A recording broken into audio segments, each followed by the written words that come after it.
TV দেখাই আছে আমাৰ ছোৱালীজনী নাম গাব ফেৰবাৰী গৈছিল নাহিল বুলি বেছি বাতৰি শুনা ভাষাদ কৰো নমস্কাৰ মহাভাৰতৰে পদ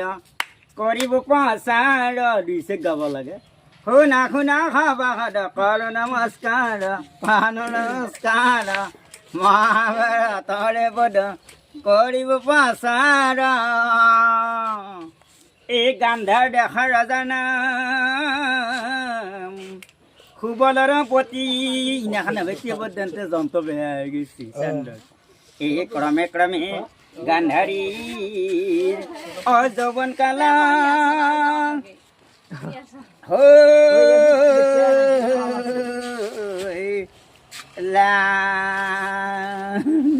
কান্দে আই গান্ধাৰী হৰাৰ ঘৰলৈ চাই বিদায় দি গান্ধাৰী ফটো ডাল বুলি কৈছে আজি অতদিনে বৰ ঘৰ শুৱনি কৰি ঐ কান্দে আই গান্ধাৰী হৰাৰ ঘৰলৈ চাই